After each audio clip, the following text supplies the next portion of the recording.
Welcome to another episode of SaaS GTM podcast series from Coot. I'm Shankar. I'm the founder of Coot. I'm going to be the host for today's episode. Different SaaS companies have different GTM plans. Many companies follow product-led growth. And, many people follow direct sales. But most of the SaaS companies, what they undermine the power of an ecosystem, right? They don't know what they're operating with, how they can leverage for their growth and various other things. Predominantly, it's because the lack of information available, right? But today we have with us the one and only Scott Brinker, who is an expert in the ecosystem, right? To give a quick intro about Scott, I think everyone know about Scott primarily for the great work he has done in the Hubspot as a VP of ecosystem, as well as the Martech, the work he has done. I have used his work in many of my presentations in NASCOM and various other places. So I owe a lot to him. Without too much of ado, I welcome Scott to our podcast. Hi, Scott. Welcome to our podcast. Hi, thank you so much for having me as your guest. It's our pleasure as well as thanks a lot, Scott, for spending your time, right? So I know I'm going through your profile. I saw that you are doing the tech work way back in 1990, and you have sold internet consulting in 1996 to Fujitsu and to various other companies when I haven't heard about, or even many of us haven't heard about what is internet. So could you tell your journey, Scott, how it all started? Yeah. Sure. So I obviously started very young. I was originally a software engineer and then became a software entrepreneur, building products, particularly in the early first days of the web and the internet in the early mid 90s. I joined a technology what we used to call web development shops, right? Web development agencies, and ran that for a number of years where we built sites for companies like Siemens, like Citrix. And that was great because that gave me a really good insight into this interface between being hired by the marketing teams, usually to like build out their dreams of what a great website could be. But at the same time, having to then go and work with their IT department to figure out, okay, how do we actually, get this properly built, connected to your infrastructure, connected to your services. And so early on, looking at that intersection between marketing and technology, boy, even in the late 90s, it was like two opposite ends of the spectrum, but it was so clear that they needed to come together to be able to really collaborate and drive what the future of digital business was going to be. And so I got very passionate about that. After that web development agency actually created a SaaS product for marketers to let them build interactive content. We built up that business over a 10-year period, and then it was acquired. I then joined Hubspot in 2017 to help them build out their platform ecosystem, which is where I am today. And sort of in parallel to that was when I started the Chief Martech blog back in 2008, just really focused on that theme of how marketing and technology teams and strategies and capabilities were merging and evolving over time. So I guess it's been all Martech all the time. To hear, Scott. You are talking about Ion is predominantly which has operated in these how the people can use the reusable content and stuff like that, right? So could you tell a little more about the work you have done there, Scott? Sure. So our it's funny when we were doing the web development agency, very often our marketing teams we would get hired by were frustrated because they wanted to run campaigns or they wanted to run digital marketing ideas, but making changes to their primary website, boy, in those days, it took like an act of parliament. It could take like weeks or months for people to change their website. And so what we started doing with a number of our clients was building these very campaign-specific web experiences, what we would call microsites or landing pages or things like that. And so one of the things we realized is a lot of web software like CMS products and things like that, that were really designed for, running your main website. They weren't particularly well designed for being able to run these like, microsites or landing pages or campaign-based experiences. So that inspired us to create a SaaS product that would let marketers very easily be able to create all these campaign-specific landing pages or microsites, be able to do really easy A/B testing or multivariate testing with them. And one of the things we realized is instead of just having like a web page where someone would passively read content and then maybe fill out a form, that if we could engage the visitor in some sort of activity, whether it was like a quiz or a calculator or some sort of assessment tool, first of all, it tended to increase the conversion rate because people would actually, they get into it. They had a skin in the game. But the other thing is by making these experiences interactive, the choices that the visitor would make ended up telling us a lot of information about the visitor themselves. It was almost like, having a bit of like a sales engineer, build into the web experience because it would ask questions, people would make answers, they would make choices. And as we were able to adapt what we delivered based on the choices they made, first of all, we gave them more relevant content or offers or information. But also we got some really great insight into segmentation or what were their pain points. And so that was where we sort of rebranded the whole product around this idea of interactive content, which even to this day, I still feel like, we haven't fully taken advantage of in the marketing industry. Although I guess, boy, some of the stuff that's happening now with AI agents, and AI bots, who knows, maybe this is the ultimate version of interactive content. Fantastic, Scott.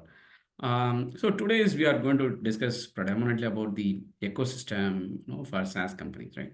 So for that, as a background, could you tell your work you have done in HubSpot so that could be the stepping stone for our conversation? Sure. So HubSpot has essentially two parts to our ecosystem. So there is a whole community of what we call solutions partners, who are companies that provide services. They're essentially almost like a traditional channel, but they're more than just like, say, a reseller. Part of what they're doing is, helping businesses both get the software implemented, but really as much helping coach those businesses on how to be successful, whether with it, marketing campaigns or more modern account-based marketing, account-based sales. And so that's been a very robust ecosystem. About 40% of HubSpot's customers are attached or have been attached to one of these solutions partners or services partners. I joined in 2017 because the co-founders, Brian Halligan and Dharmesh Shah, their vision was to not just have HubSpot be a company that wrote great products of their own, but to really open up HubSpot as a platform that other products could integrate with or build on top of. And so I joined to help create the other half of this ecosystem, what we call the app partner ecosystem. And this started out with maybe about 50 integrations, that HubSpot had, a number of which we had built. And then over the next 7 years here, I built a community of over 1,700 partner companies that build integrations or products on top of HubSpot. And so this is a great opportunity for HubSpot customers because it gives them such a wonderful range of capabilities that they can attach to the HubSpot platform. And it also is very complementary to the solutions partner, services partner ecosystem, because it gives those services companies the ability to bring their clients not only HubSpot's products, but to be able to bring in products from any of our app partners as well too, and truly craft, a much larger and more bespoke solution. I know I'm talking to a listed companies, executives, so you have, not able to share confidential information. But to, going a little deep, right? Is there any fun fact from the time you started HubSpot, the partnership ecosystem till now? What kind of journeys it has done, right? I think is it only about customers, or how much it had helped in the products, how much it has helped in the overall company's growth, Scott? Because there are some of the questions which I'm going to ask in the future is also going to rely upon, those are the points, Scott. Yeah, I mean, so HubSpot has always been a very customer-centric company. Again, the co-founders, were very passionate about understanding customers, making sure that we were serving them really well. What we have done in building out this partner ecosystem is try to bring that same philosophy to our partnerships. There's Partnerships has a wide range of playbooks, that companies take, and I will say some attempt to monetize it more heavily at the expense of the partner than others. HubSpot's kind of taken the very opposite strategy. For instance, in like our app ecosystem, there are no fees. There's no requirements for rev share. We don't take a cut, of the business, because we really believe that building this very large and diverse app partner ecosystem would ultimately have the greatest benefit to customers. Now again, we're not doing this purely out of altruism. It's just our strategy is to say, like, if we have the best platform with the best integrations for customers, we're going to win more customers. Those customers are going to stay with HubSpot longer. But for us, we really look at it as the app partners being our collaborators in how we jointly win that business together, and that we're more focused on how do we jointly deliver value to customers, how do we then build the flywheel of their sales and our sales accordingly. And we don't really try and find, ways to like, okay, well, how do we squeeze money out of the partner too? No, they're our partner in this process. Sure. So, moving on to it, right? What do you mean by ecosystem play, right? In a SaaS parlance, right? What I mean is, I know it might be very, very basic for you, but most of the people, again, they may say that, hey, how much of revenue? So what would be your definition, and what are the different roles it touches? It means within the company, how the ecosystem touches in different roles. Scott, from your eyes. Yeah, I mean, again, I think there have been smarter people than me that have pioneered this journey. I feel like folks like even Microsoft, like Bill Gates and Satya Nadella, they've always made it very clear, like an ecosystem. A successful ecosystem is when the people around the company are actually making a lot more money than just the company is, and even like some of the research firm, analyst firm IDC, did a study of the HubSpot partner ecosystem, and they found that for every dollar that HubSpot, sells of our own software, our partners sell somewhere between like $5 and $6 in additional software and services. So other companies around us are making more money on being connected to the HubSpot platform. And that's what it takes to like get a really successful ecosystem, is it has to be in the business interest of those partners. It has to be a great economic opportunity for them. So that's sort of the foundation on which, like, if you're going to have any sort of ecosystem strategy, you have to be answering the question of how are partners going to make money? Why is this a place that, given their limited resource and time, why should they invest in your platform and ecosystem than anything else?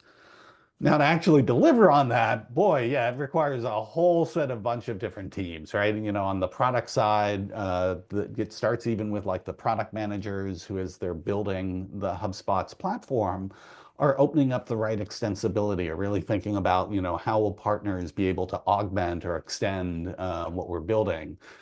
It involves having teams like developer relations, that can really provide the right documentation, the right support for the engineers who build these integrations and apps. It requires like a team that runs things like our marketplace of like, okay, how do customers discover these integrations? How do they discover these apps? Then you have like a team I run that is responsible for the program itself. How do we like develop the right set of requirements and benefits for partners? How do we handle partner management so that they always have people they can turn to who are their advocates in helping them succeed? As we get into the rest of the company, right? It's having a platform marketing team, that can help promote the amazing things that all these partners are doing. And then you start getting into things like enablement. How are we making sure that our sales teams, our customer success teams are enabled to really understand like, oh, what's available in our ecosystem that we can use to help customers adopt and succeed with HubSpot. So, if you're really going to become an ecosystem company, it's not like you just have an ecosystem partner team. You really need to bake ecosystem strategies and motions and plays into, frankly, pretty much everything you do.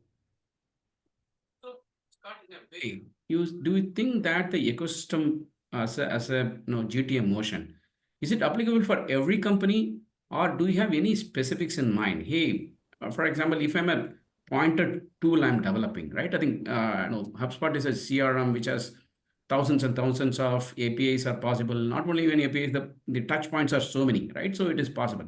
But for example, I'm starting with a just for example, I'm starting with a pointed development, say even Calendly, right, or something else. So at that stage, whether do you think that can I start thinking as a ecosystem as a play, or when can I start thinking about it? Well, there's two sides to thinking about ecosystems. One is the degree to which you are going to create an ecosystem around your company and your product. And I think it's helpful to think about that, relatively early. It doesn't always have to be a big ecosystem. It doesn't always have to be like a technical ecosystem.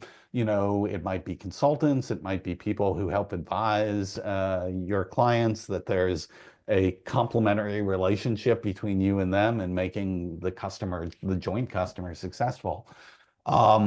But the other way to think about this is, again, even if you're a small company or you're a startup or your product doesn't necessarily lend itself to having like, say, a extensibility, tech integration ecosystem, there's almost always the opportunity for companies to look at what are the ecosystems they should participate in.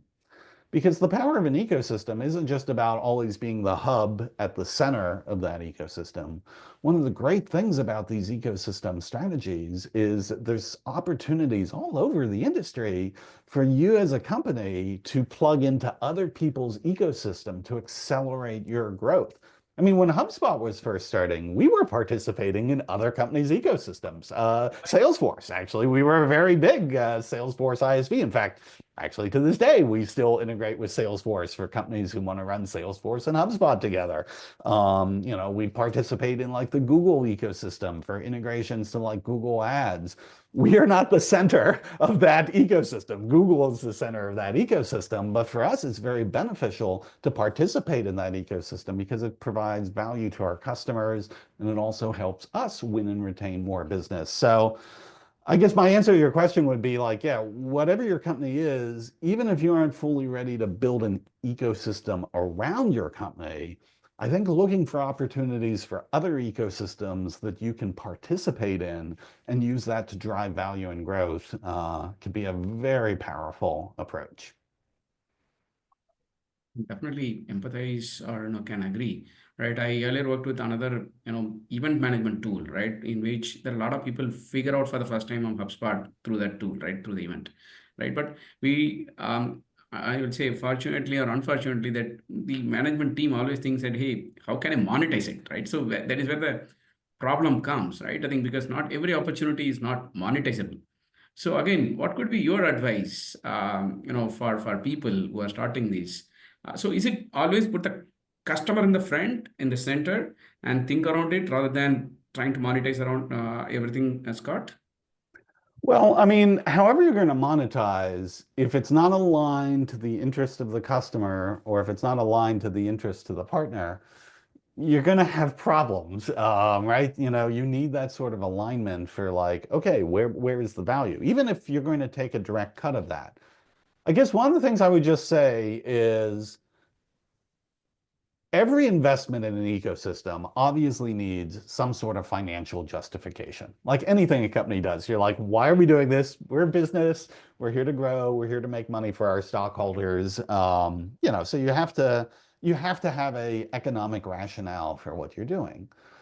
That being said, it doesn't always have to be direct monetization, right? Like, direct monetization saying, okay, well, we'll put things in our marketplace, and when people sell things through our marketplace, we'll take a 15% cut. That's perfectly valid. That is a very direct way to monetize an ecosystem. But there are also indirect ways to monetize an ecosystem. And this was really what HubSpot looked at when we were building our ecosystem. Was there were two things that actually translated into very real dollars. The first was, when we are selling solutions for HubSpot, I mean, again, anyone who's, been in, SaaS sales or tech sales or solutions, you get prospects coming in, they have a million questions, a huge variety of all the things they want to do. So prospects come in and they're like, oh, do you do X, Y, and Z? And if the answer is, well, we do X, and they're like, well, what about Y and Z? And your answer is, sorry, we just don't do that. You don't win that business. Now if you have a prospect come in, they're like, oh, I need X, Y, and Z. And you're like, hey, we do X, but we have a partner that does Y and we have a partner that does Z, and they integrate great. Guess what? You can win that business. And so you actually can see by, tracking everything from, adoption, with early deals to now with things like, call recordings, you can actually, pull out and see where partner capabilities were key in advancing a deal. And this actually translates into real money. I mean, it's not direct, it's indirect, but it's saying, like, with this partner ecosystem, what is the lift we get in closing more deals, larger deals, faster deals? And then the next way in which you take a look at a lot of indirect monetization is on the retention side.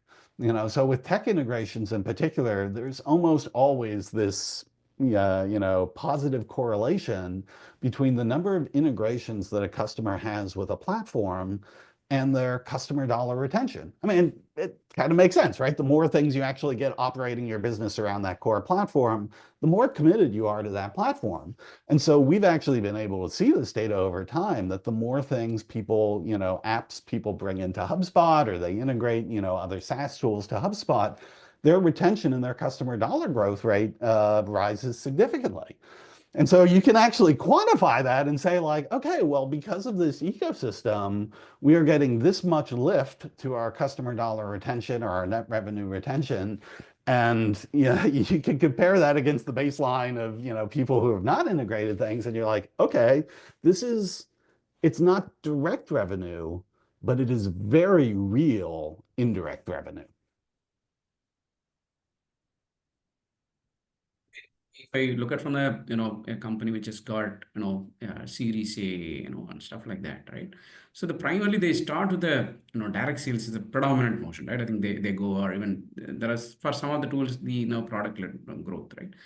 But again, when can they started thinking about the ecosystem, right? Can they start playing out with the first set of customers, or is it like get their sales proof done and everything? Then what is the stage they can start thinking about it? I think whether it is they want to build it around, I think you already answered it, right? They need not be all the time the center. But even if I want to be plugged into other centers, right?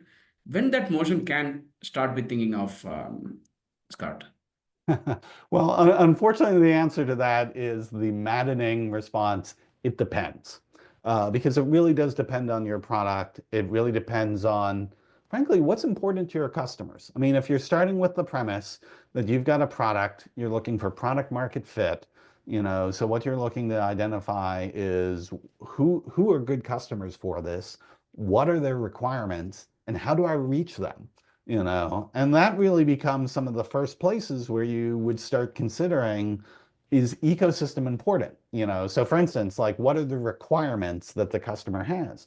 Or if the customer has the requirements that they need the solution in that space to integrate with a certain set of other tools, that's pretty obvious. Like, okay, well, if we want to win those customers, we're going to have to be participating in certain ecosystems.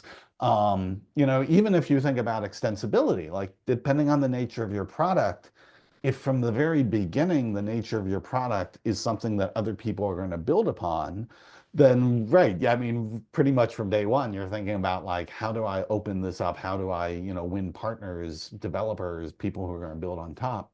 So that's really key. And then the other thing is, even when you have the product market fit from a requirements perspective, The challenge so many startups have is, how do you get attention? How do you find and engage your first set of customers and get that flywheel going? And again, this might be another place where, doing this out in the wide open world can be very hard. It can be very noisy. But if there's certain ecosystems that are aligned very well with your product, if there are certain ecosystems where your target ICP is actually, a common ICP in that ecosystem, then it can be a very smart go-to-market strategy to say, okay, well, let's start by going into this ecosystem and really focus, our marketing and sales for customers within that ecosystem, because it's a very targetable set of people. We can hone our message to be, really laser focused on, the benefits of our product with that platform in that ecosystem. And it becomes a way to then get that initial growth that is, it's so hard, for startups. So leveraging ecosystems for a distribution play, I think can be very valuable. Scott, no, the examples what you gave, the ideas what you gave, is it applicable only for a SME kind of product or even for a enterprise grade, right? Whether the ecosystem play can really work, like, will people share their, critical, this one, like, at what stage and what kind of companies it'll really click? Again, this is one of these things where it really does depend. And again, ecosystems can be very broad. There are many different kinds of ecosystems. I tend to focus a lot on, these tech ecosystems and the integrations. But in reality, actually, the services ecosystems around companies tend to always be much, much larger and much more diverse, because it isn't always about a partner who's going to be your reseller. Don't get me wrong, there are great partners who are resellers and, a channel, and that's a very well-established, ecosystem motion. But there are also lots of other companies that provide services to your customers that they might not be in the business of actually selling your product or your software, but what they do is something that is complementary, that helps your customers succeed. And being able to identify these other companies and collaborate with them, both for helping to win new business, but also to be able to help your customers become more successful. That's where, yeah, there's so many possible ways to find what are the different companies that any of our customers are going to want to engage with? And is there an opportunity for me to collaborate with those companies to mutually help ourselves and our joint customer? Sure, makes sense. I think it all depends, you nailed it, Scott. Scott, I think probably I will restrict my questions to the channel, right? Because the ecosystem goes everywhere, right? Probably there are a few questions which I'd like to ask from the channel sales or the partnership on the sales side rather than much on the integration or the various with the other aspects. So if your company wants to embrace on the channel, right? I think even whether it is HubSpot or Salesforce or even Microsoft, 98% revenue come from partners, right? Do you think the pitfall is you are going far away from the customer, right? Because the partner or the sales guy, they are always talking to the customer, they are getting the feedback. The feedback loop might not reach out to your company, right? And because of that, you are getting disconnected from the customer, right? So it might have impact from very different ways, right? Whether it is from renewal or new product requirement to various other ways it will manifest. So do you Yeah. see that's happening in HubSpot? How do you overcome that? Yeah. Yeah, no, it's a great point. It's interesting because there are multiple forces. So on one hand, you're absolutely right. When it is a partner who is the one primarily selling and servicing and supporting a client, then the platform company is one step removed from that direct customer interaction. On the other hand, because those solutions partners, those services partners, they're not just selling the HubSpot product, right? I mean, they are getting usually very deep into the business of that client and really understanding more of, their holistic needs, not just from a technology perspective, but from a how do they adapt, their process? How do they upskill their employees? How do they change their strategy? And all of this insight is very, very valuable. And I would argue those solutions partners, those services partners, they get a lot more information than a traditional like sales or customer success organization in a product company or a platform company would. So yes, the platform company is now one step removed, but the information and insights that the partner has are much greater and much deeper typically than, the platform product company would have had, even if it had gone direct. So now you've got a much larger set of insight and information here. If you can establish the right relationship between the partner and the platform company, where the partner is a truly like a trusted collaborator on providing that sort of feedback and providing those insights and providing those directions, then this can be a much more powerful lever for the product company because they're getting a perspective that would have been very hard for them to get just getting direct. As long as they keep that channel of information and feedback flowing with the partners, I actually think they get a richer set of insights from that. Systematically, right? Because one itself, your customers are wide open, and even the service providers or the partners are wide open, right? Is there any specific program, or how do you really measure the voice, right? It's very difficult to remove the noise from the real input, right? So how do you do that? Yeah, well, I mean, with HubSpot, we've got a number of different mechanisms. So we have like a partner advisory council, that every year a number of like our top partners are directly engaging with our entire executive team to give them that sort of feedback. We have a whole team of these, partner managers throughout HubSpot that every partner has a partner manager, and a big role of those partner managers is being able to get that feedback and be able to distill it back into the rest of the organization. So you've certainly got things like that. There's also, I mean, one of the beautiful things about software is you can instrument so much of the usage, so even aside from the qualitative feedback, which is incredibly valuable, being able to get quantitative feedback, for all of these customers run by all of these different partners as to which customers are being successful, what things are they using, what things are they not using, what's, the end customer's feedback on, was this difficult to use or was this easy to use? And so you can still actually have a channel of, this is one of the things just cloud-based software is so great at, is it is so accessible to being able to instrument, across that entire population and be able to still get that direct feedback coming into your product organization to know what's working and what's not. So it's a range of all these things from, qualitative engagement with partners to also, yeah, keeping the instrumentation on the product itself. The information which you are missing in most of the data analytics, and I think where it goes wrong is like not on analyzing your data, but what data is not there. For example, your system integrator partner or implementation partner, they might be implementing various other tools, right, along with HubSpot, right, which you may not have direct access to it, right, which might be the critical requirement for you in the future, right? Again, have you really come across, or is it like a hypothetical question which I'm asking, Scott?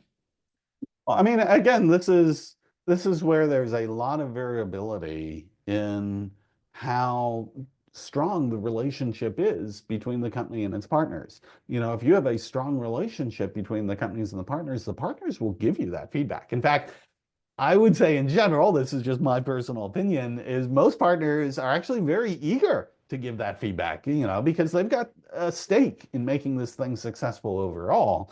And I think as long as the company really values that and makes sure it's setting up the right sort of processes to both collect that feedback, but then make sure that it's getting to all the right people inside the company to evolve the strategy and make decisions on it. I think that's very doable. And even with integrations, HubSpot obviously doesn't have visibility into the activity of, what a customer is doing on, some other product. but we do have some visibility into the integration, and so we do get a sense of like, oh, well, which products are customers frequently integrating? When they do integrate them, which ones are they frequently using? Which ones are like, providing, a lot of data exchange back and forth between, HubSpot and that product. So you can get a little bit of, quantitative insight into like, hey, what seems to be working out in the integration ecosystem and what isn't working in the integration ecosystem. Side, right? I think saying that, hey, this is a particular product that people are really hooking onto it, right? Or they're finding it. Will HubSpot try to replicate the as one more feature, or how do they really go ahead? I mean, Yeah, this is the most challenging aspect of tech platform ecosystems. And it's in the history of pretty much every platform, like for instance, like with Salesforce, they acquired a number of things in their ecosystem. And so one of them was like a CPQ product called SteelBrick.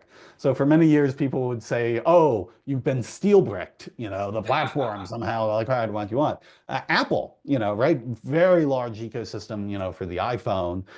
Again, same thing on the margin, they would add new features into the iPhone that would eliminate, like the flashlight. There used to be a flashlight app that a, developer built, and then Apple built the flashlight into the core product.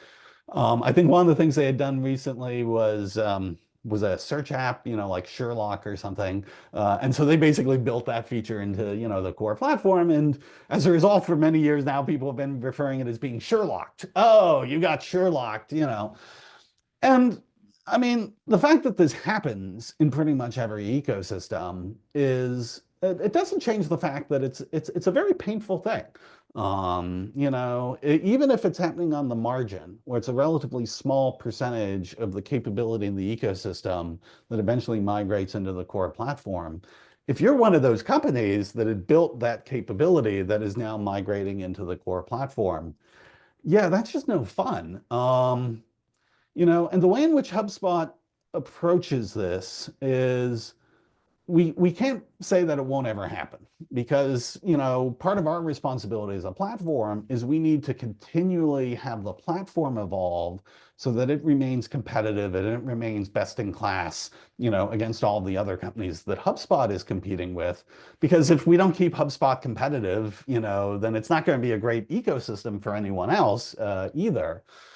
But so we know this will happen from time to time. Our approach has been to be as much as we can be transparent.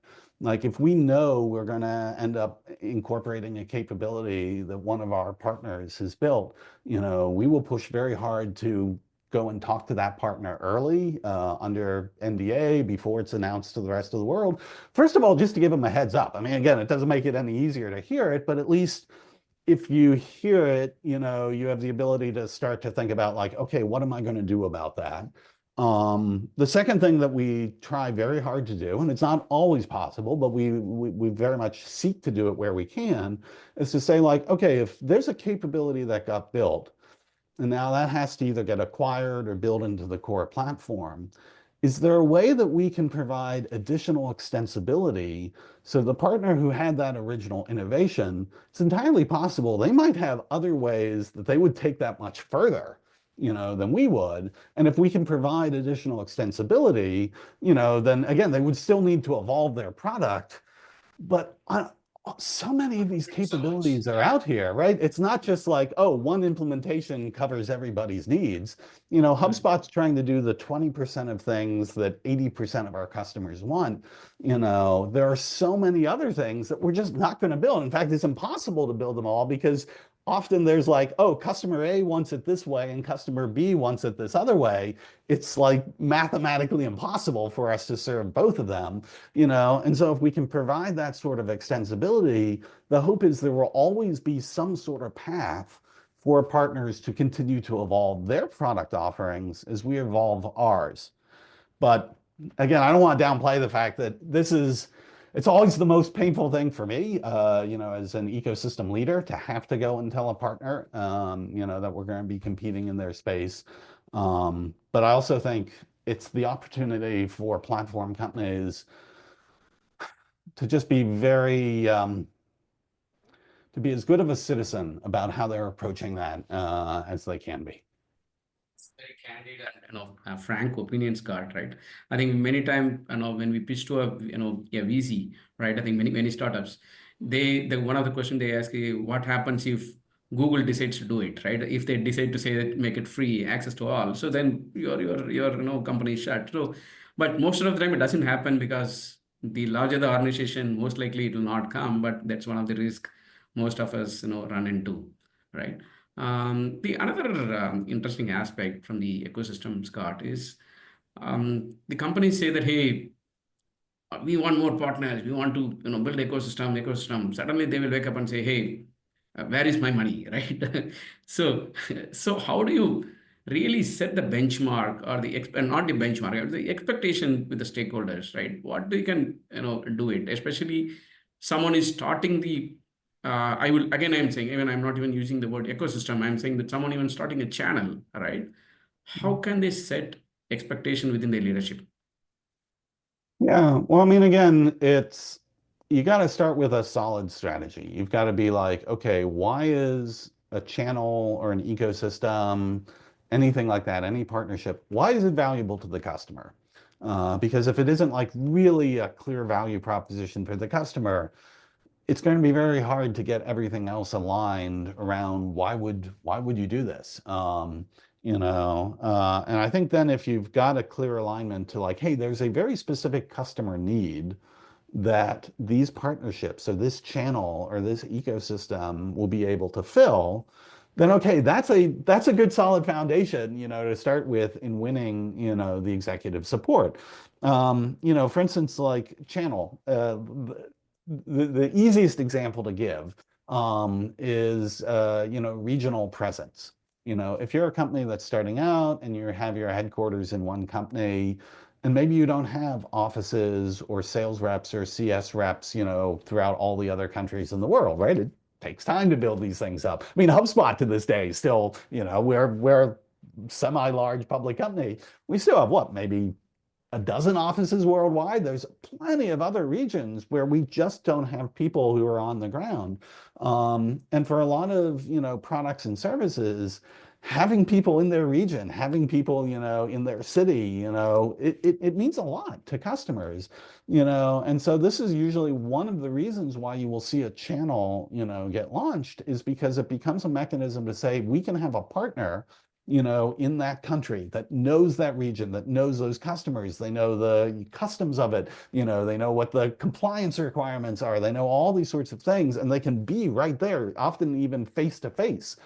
Depending on what you're selling and how you're selling it, face-to-face interactions still matter, for a lot of business. Language, still matters, for a lot of business transactions. And so that becomes one of the easy ways where you're like, listen, if we want to be, selling our solution in Thailand, having a partner in Thailand, who speaks the language, knows the customs, knows the compliance, is a way to get business that, quite frankly, at a given stage of a company, there would have been no way for us to like serve that market.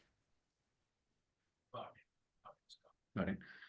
One other question, which is, I think I would say everyone dealing with the partner ecosystem will be asking, which is not even no one fit answer for anyone, but like to understand your perspective of it. Is like, how do you manage conflict in especially the pipeline and stuff, right? I think again, I know we every partnership meeting, this definitely comes and there is no exact solution to it, but I like to understand, having you are managing such a large ecosystem, how are you managing it, Scott?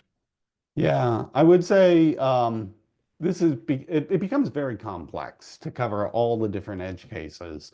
And this is where I would disclaim, my work at HubSpot has been very much on the tech ecosystem. So I don't run the channel ecosystem of the solutions partners. So I've got some visibility into how they run it and the challenges they face and how they work through them. But there's a certain expertise, that people have in orchestrating those sorts of large scale, channel environments. And I just want to disclaim that's actually not my expertise.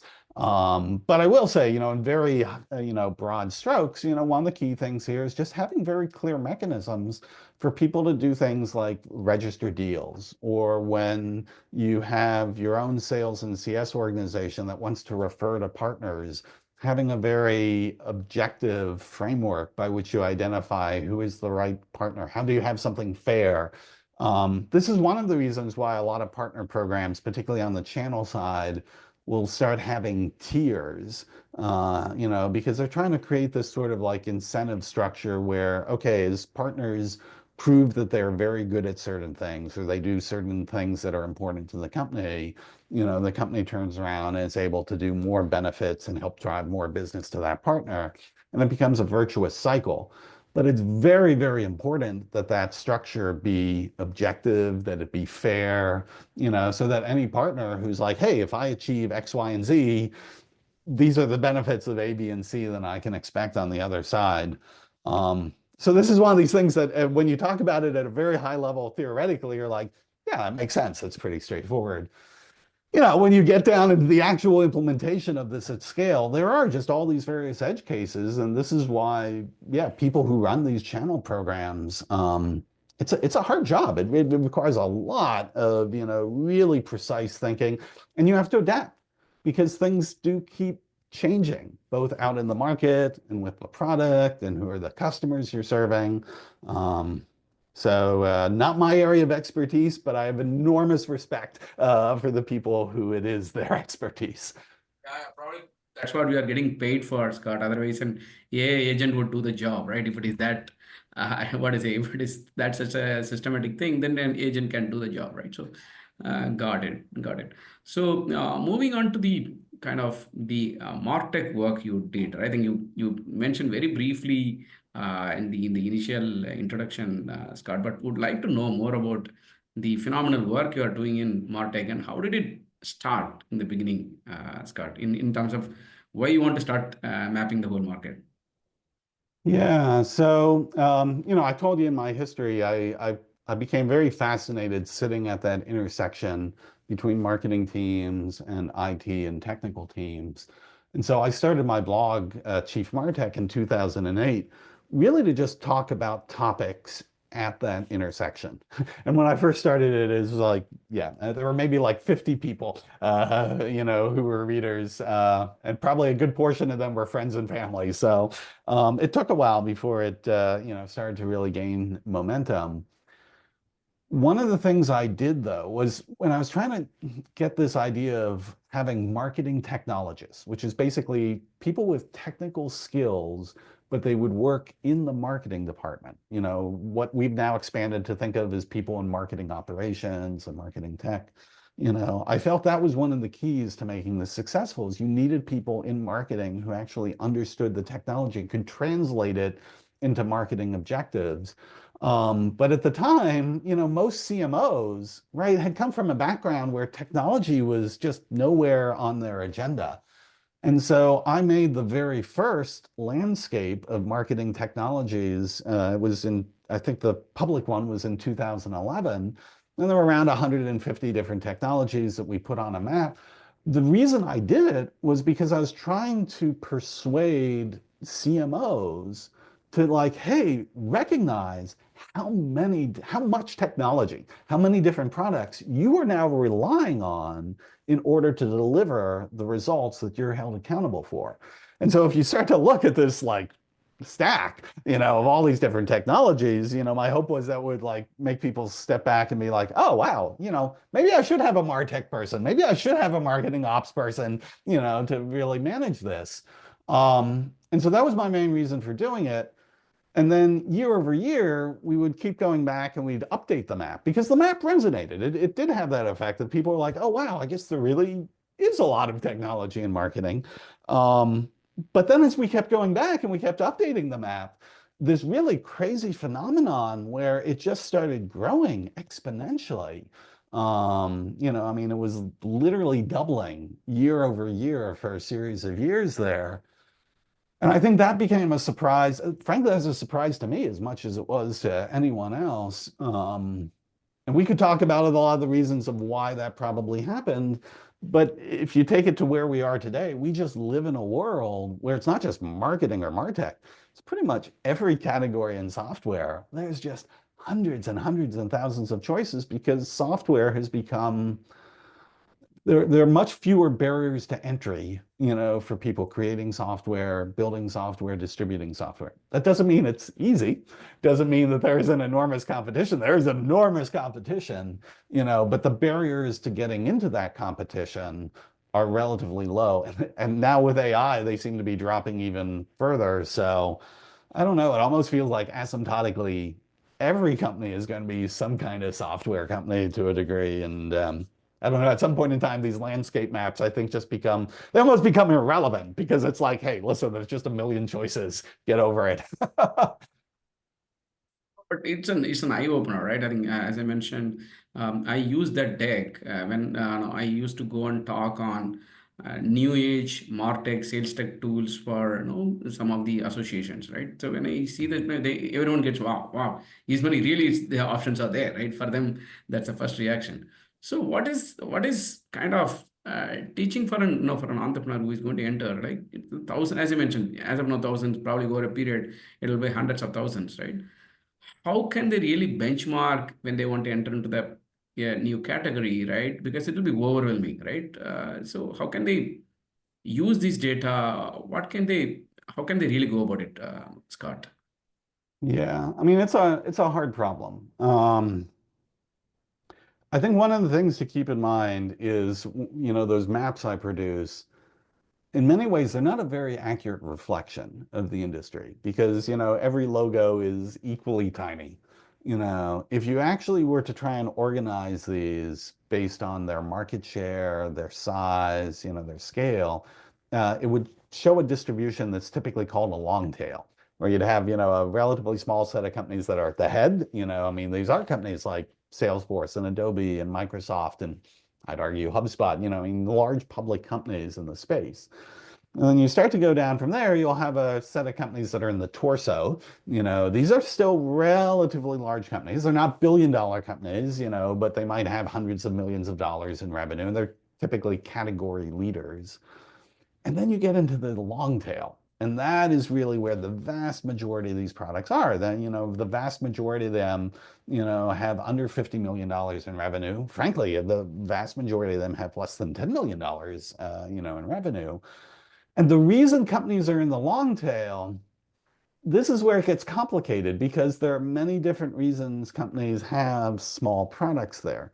Sometimes it's because they're trying to build a big company, right? Like they're a startup, they're just getting started, but their plan is they're going to disrupt the head of the tail, right? They're going after, we're going to be the next Salesforce, the next Adobe, the next HubSpot, and the reality is some of them will be, that is the nature of, how tech evolution happens over time.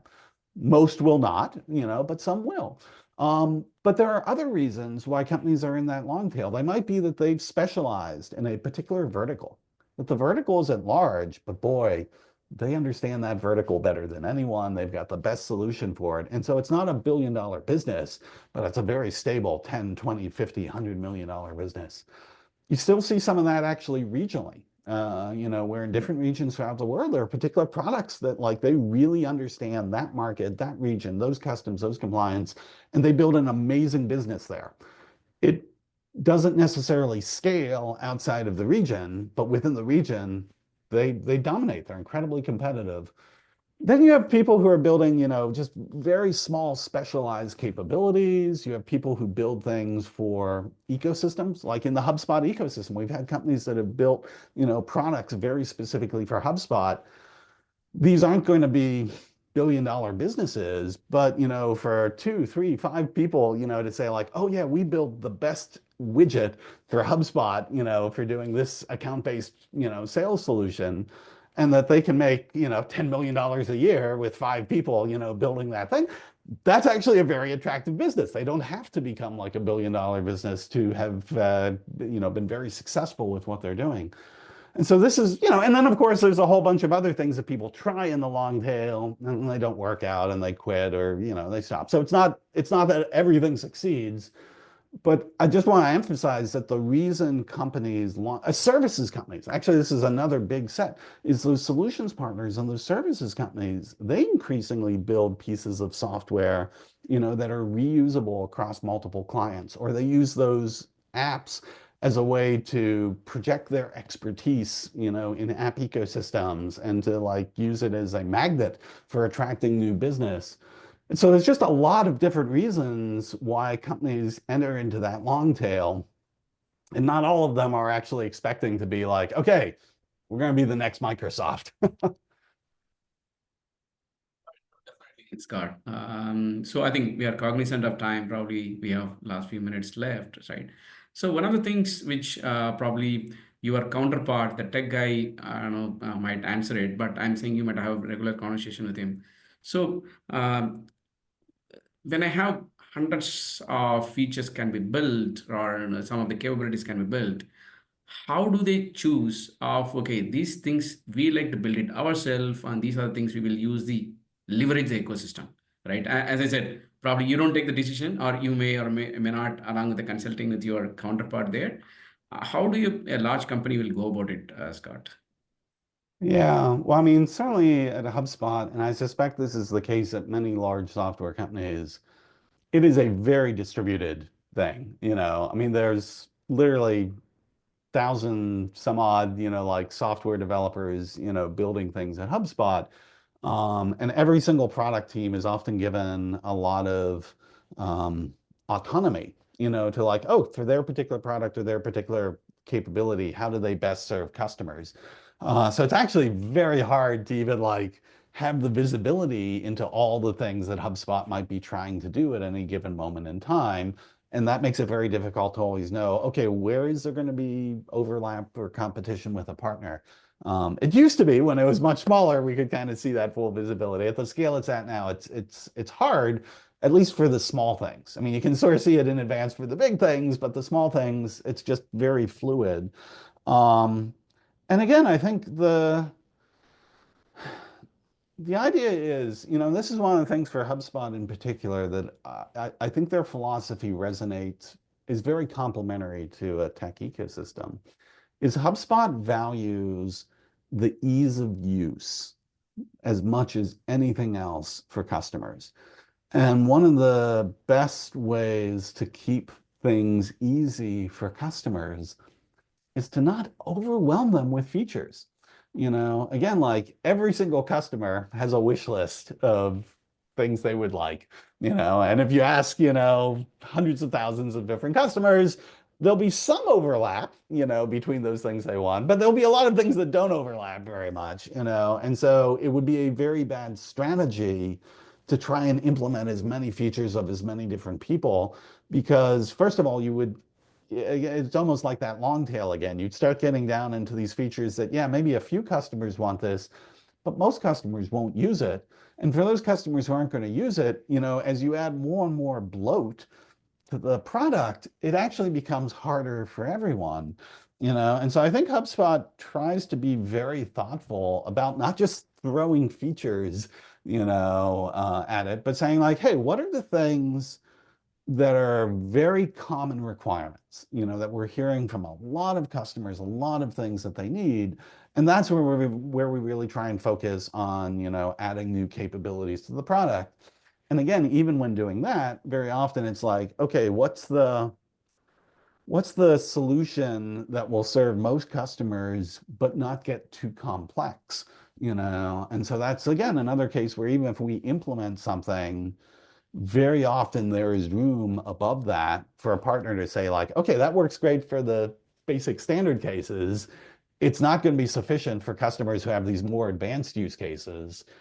We're going to build a solution that really addresses the advanced use cases. And again, there's no guarantee in how platforms evolve, but historically, if you look at the pattern, HubSpot is very unlikely to go into these like really advanced use cases because again, it just gets too narrow and it makes the product more complex without necessarily providing enough widespread value, to the customer base as a whole. Sure, sure, Scott. Phenomenal answer. So No, I think if the time is there, I would like to have even more hours of conversation with you. But really, really thanks a lot for giving a freewheeling discussion and showing your insights. I am sure, like me, all our audience will enjoy it in the future. So thanks a million again for your valuable time and sharing the insights. Thank you so much for having me, and have a great rest of your day. Oh, thanks, Scott.